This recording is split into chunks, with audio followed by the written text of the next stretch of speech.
Hey guys, so this is going to be a weird July wrap up. I'm currently sitting in my car because my son is inside doing his chores and he is rocking out to some hard rock, and obviously I don't want that in the background of this video.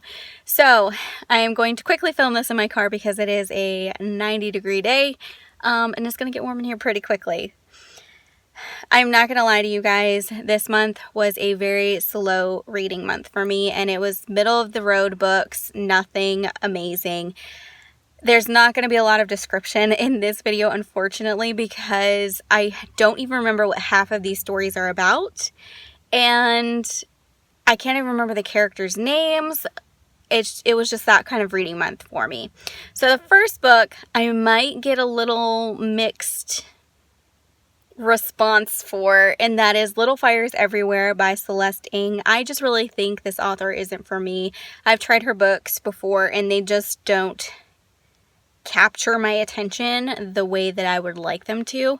I originally read the book because I was going to watch the Hulu series, and I'm one of those people that prefer to, read the book before I watch the movie, though I'm like not super strict about that. But now I just don't even have interest to watch the Hulu series at all. So I don't know. It just was not for me. I did give that one 2 stars. But I definitely don't want to deter you if you have not watched the series or, read the book. Take that with a grain of salt. Like I always say, don't let me deter you from reading something you've wanted to. The other 2 books that I read were by Laura Adrian. These are the Vampire series books. I read the second one and the third one, Kiss of Crimson and then Midnight Awakening. Kiss of Crimson I gave 3.5 stars. Midnight Awakening I gave 3 stars. So for me personally, this is a slower vampire series, and it's not one that I'm going to continue with because there are so many other vampire series out there that captivate my attention a little bit more. So I think I'm just done with this series altogether. I gave it a try, but it's just not for me. So again, take that as you will, but it's just not for me. I also grabbed a pizza, My Heart, by Tegan Hunter. I gave this 3 stars. It's a typical fluffy romance. It's, these 2 kids, that like each other growing up, but they're like brother and sister because they grew up so close together. So that was always that weird factor as kids. And then one of them moves away and then decides to come back, and then there's still that emotion there, but they're trying to still figure out if that's an okay emotion because, like I said, they grew up together, that sort of thing, and it's a pretty predictable story. It wasn't bad. There is a series for this, but I don't know, again, if I'm going to go and grab the next one. I don't know. It's one of those ones that if I'm in the mood for a fluffy, predictable read, I will grab, but as of right now, I just don't see myself picking it up. This read, however, was my favorite, and it's called Party of 2 by Jasmine Gilroy, and I gave this one 4 stars. It is such a good story. It is about a woman of color, and she has faced stereotypes not only for being a woman, but for being a woman of color, and she's had to jump through a lot of hoops to get to where she is. So she just likes, to keep to herself. She doesn't trust a lot of people, and she meets this guy.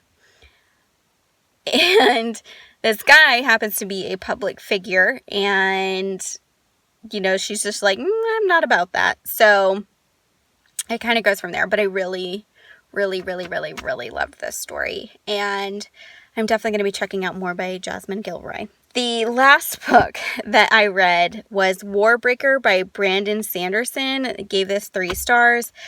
I honestly don't even remember what this story was about. I know it's some sort of magical romance, but it didn't stand out enough for me to remember exactly what it is, and I feel like it's blending in with maybe some other ones that I've read in the past, so I'm not even going to try to give you a description there.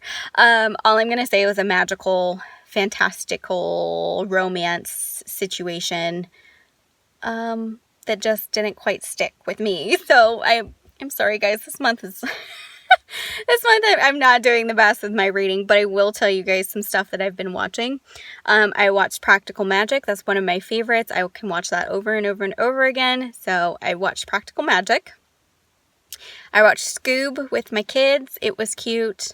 I also watched Invisible Man. That one was okay. I did a whole ranty thing about it in one of my vlogs. And then I watched Cursed. I am only on like the fourth or fifth episode right now. But so far I'm really loving Cursed, and that one's on Netflix. So if you guys have Netflix, check out Cursed if you haven't already. It is a magic meets Knights of the Round Table type of thing. And at first I'm just kind of like, I don't know. But then I got like that fourth or fifth season, something happens, and I'm just like, now I need to know what happens next. So that's kind of what I've been watching, guys, besides playing my Last of Us, which I beat. Last of Us 2, I should say.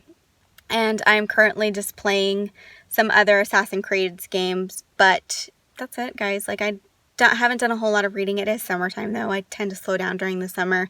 My reading will probably pick back up come September, I'd say. So, yeah, that's it.